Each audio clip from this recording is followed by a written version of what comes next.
ஒரு நல்ல professional friend அப்படின்னு நீங்க நினைச்ச யாராவது ஒருத்தங்க இருக்காங்களா?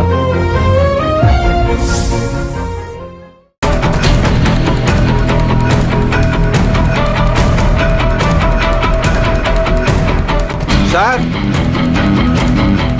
சார்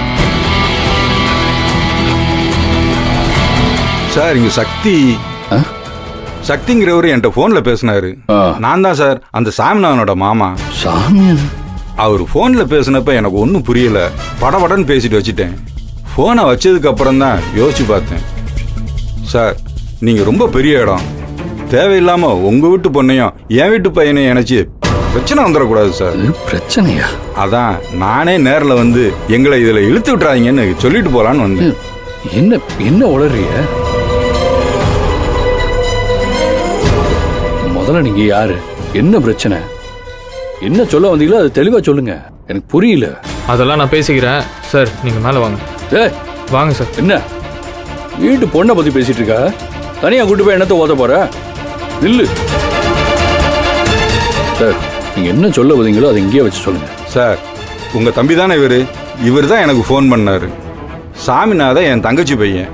எனக்கு அவனை கூட வச்சு வளர்க்குற அளவுக்கு வசதி கிடையாது. அதனால அவனை ட்ரஸ்ட்ல சேர்த்து விட்டேன். நல்லா படிச்சான்னு அவனுக்கு மெரிட்லயே சீட்டு கிடைச்சிருச்சு. கொஞ்சம் கட்ட வேண்டிய ஃபீஸையும் ட்ரஸ்ட்ல இருந்தே கட்டிட்டாங்க. உங்க வீட்டு பொண்ணும் அந்த பையனும் ஏதோ பழகிருப்பாங்க போல.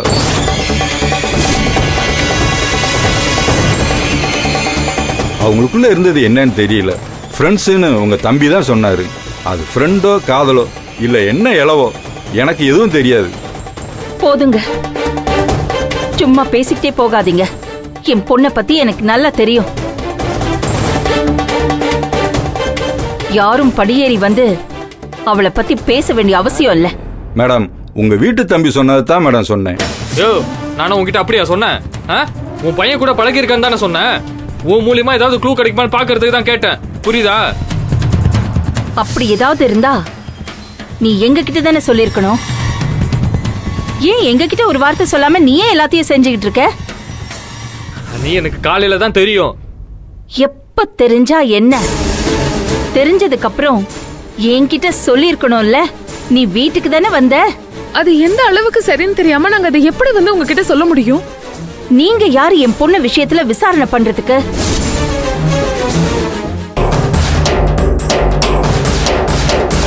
எது சரி எது தப்புன்னு நீங்க எப்படி முடிவு எடுப்பீங்க? உங்களுக்கு என்ன உரிமை இருக்கு?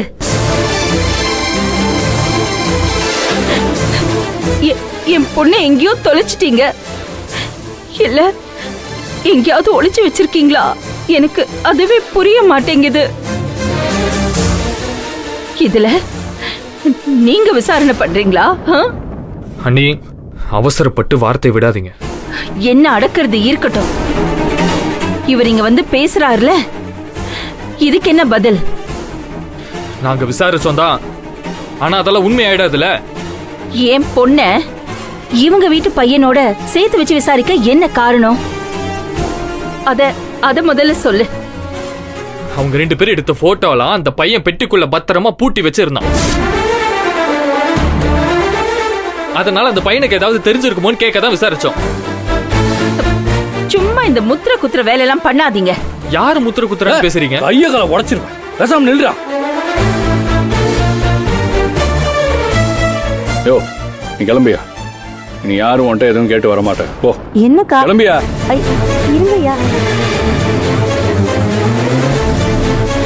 ஏண்டா சல்லி போயில, இதெல்லாம் உன் வேலை தானா? என்ன பொண்டாட்டியும் புருஷனும் சேர்ந்துக்கிட்டு இந்த கேஸை தசை திருப்பலான்னு பாக்குறீங்களோ?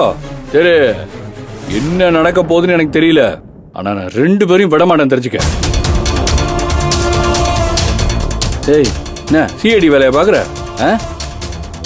சரி, நாளை காலையில போலீஸ் ஸ்டேஷன்ல கூட்டு போய் உங்களை உரிச்சு எடுக்க போறாங்க. அப்போ தெரியும்.